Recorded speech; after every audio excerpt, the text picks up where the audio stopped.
జార్ఖండ్లో ఎన్కౌంటర్ 15 మంది మావోయిస్టులు మృతి. చనిపోయిన వారిలో కేంద్ర కమిటీ సభ్యుడు Patiram Manjhi. AK-47 automatic guns భారీగా పేలుడు పదార్థాలు స్వాధీనం చేసుకున్నారంట.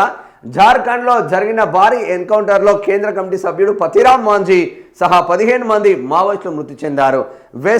వెస్ట్ సింగ్భూమ్ జిల్లాలోని సరండా అడవుల్లో మావోయిస్టులు సంచరిస్తున్నారనే పక్కా సమాచారంతో గురువారం జార్ఖండ్ పోలీసులు సిఆర్పిఎఫ్ కోబ్రా బలగాలు కూంబింగ్ చేపట్టాయి. ఈ కార్యక్రమంలో సరండా అడవుల్లో భారీ సంఖ్యలో మావోయిస్టులు తారసపడ్డారు. ఇరు వర్గాల మధ్య హోరాహోరీగా కాల్పులు జరిగాయి. కొందరు మావోయిస్టులు అడవిలోకి పారిపోయారన్న చర్చ జరుగుతుంది. 15 మంది మావోయిస్టులు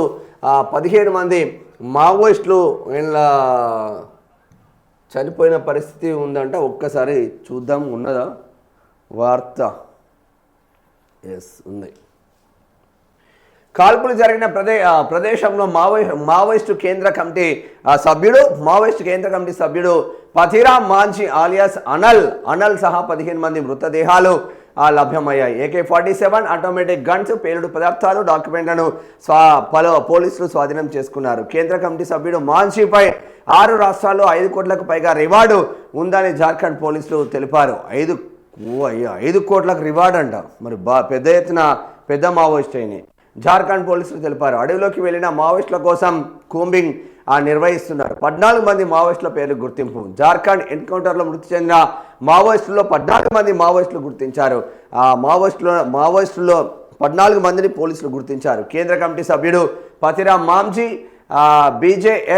బీజేఎస్ఏసీ member Anmol alias Sushant, RCM Amit Munda, ZCM Pintu Lohra, SZ CM Laljeet alias Lalu, Sameer Soren, ACM Rajesh Munda, Bulbul Babita, పూర్ణిమ, సురాజ్ ముని, జోంగా సోమవారి, సోమా హోంగా మృతుల్లో ఉన్నట్లు తెలుస్తూ ఉంది. మొత్తం ఆదివాసీ బిడ్డలే, పేర్లన్నీ ఆదివాసీ బిడ్డలే కనిపిస్తూ ఉన్నాయి. 15 మంది మావోయిస్టులు అంటే ఆషమాషి ముచ్చటేం కాదు.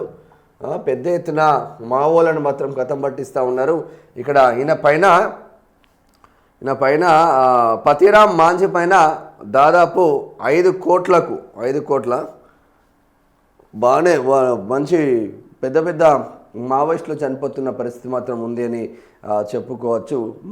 పతిరామ్ మాంఝీ కేంద్ర కమిటీలో ఒక్కొక్కరిని కీలకంగా ఉన్న బిడ్డలను కథం పట్టిస్తూ ఉన్నారు. ఇప్పటికీ తెలంగాణ నుంచి అయితే 4 కేంద్ర కమిటీలో కీలకంగా ఉన్నారు. ఇంకా 15 మంది ఆచూకీ అఫీషియల్గా కేంద్రం అనౌన్స్ చేసిన వివరాల ప్రకారం, రాష్ట్రం అనౌన్స్ చేసిన వివరాల ప్రకారం తెలంగాణ నుంచి 17 మంది అఫీషియల్గా మావోయిస్టులు అయి ఉన్నారు. అందులో 4 కేంద్ర కమిటీలో ఉన్నారు. మరి ఆ 38 మంది ఆచూకీ మాత్రం దొరకడం లేదు. అటు మావోయిస్టు పార్టీలో లేరు అని చెప్తున్నారు, ఇటు జనజీవన స్రవంతిలో లేరు అని చెప్తున్నారు. ఆ 38 మంది అండర్ గ్రౌండ్లో పర్ఫెక్ట్గా వర్క్ చేస్తూ ఉన్నారా ఏంటి అనేది చూడాల్సిన ఆవశ్యకత మాత్రం ఉంది. ఒక్కొక్క నక్సల్స్ ఇప్పుడు మావోయిస్టులను మొత్తం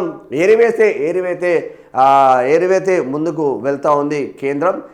మావోయిస్టుల ఏరివేత కంప్లీట్ అయిన తర్వాత అర్బన్ నక్సలైట్ల పైన ఫోకస్ పెట్టిపోతుంది. మీ సోషల్ మీడియా ఖాతాలు కొంచెం జాగ్రత్తగా ఉండండి. నాకేముంది, నేను పోటుగాన్ని, నేను ఏమైనా చేస్తా, నేను ఏమైనా మాట్లాడతా, నా భావజాలం ఇదే, నేను మొత్తం మావోయిస్టు భావజాలంతోనే ఉంటా, నేను మొత్తం ఇట్లనే ఉంటా అంటే గట్లనే లోపలికి పోయే ఆస్కారం మాత్రం ఉంటుంది. ఒక్కసారి ఉపా చట్టం కింద కేసులు పెడితే ఎన్ని ఇబ్బందులు అవుతాయో అందరికీ తెలిసిందే. తెలంగాణ రాష్ట్రంలోనే అర్బన్ నక్సలైట్లు ఎక్కువగా ఉన్న ప్రాంతం, దేశం మొత్తంగా అర్బన్ నక్సలైట్లు ఎక్కువగా ఉన్న ప్రాంతం తెలంగాణ అని కేంద్ర హోంశాఖ సహాయక శాఖ మంత్రి బండి సంజయ్ పదే చెప్తున్న నేపథ్యం ఉంది. మన దగ్గర కూడా స్పష్టమైన సందేశం మాత్రం ఉంది, స్పష్టమైన విషయాలు మాత్రం ఉన్నది.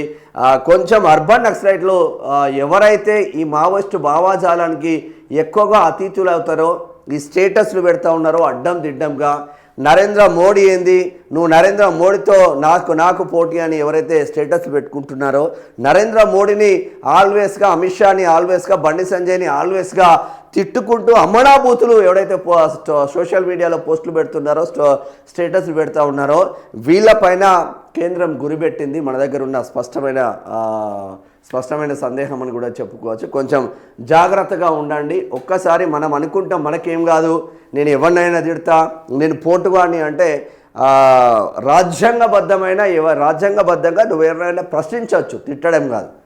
తిడితే కేసులు అవుతాయి కామన్గా. రాజ్యాంగబద్ధంగా నువ్వు ఎవరినైనా ప్రశ్నించవచ్చు. బట్ కొంచెం ఆలోచించుకోండి. చాలామంది ఉన్నారు, ఒక్కొక్కరి పేర్లు కూడా చెప్తా. ఎవరు లోపలికి మొదటగా పోతారో ఎవరు తర్వాత పోతారో కూడా చెప్తాం.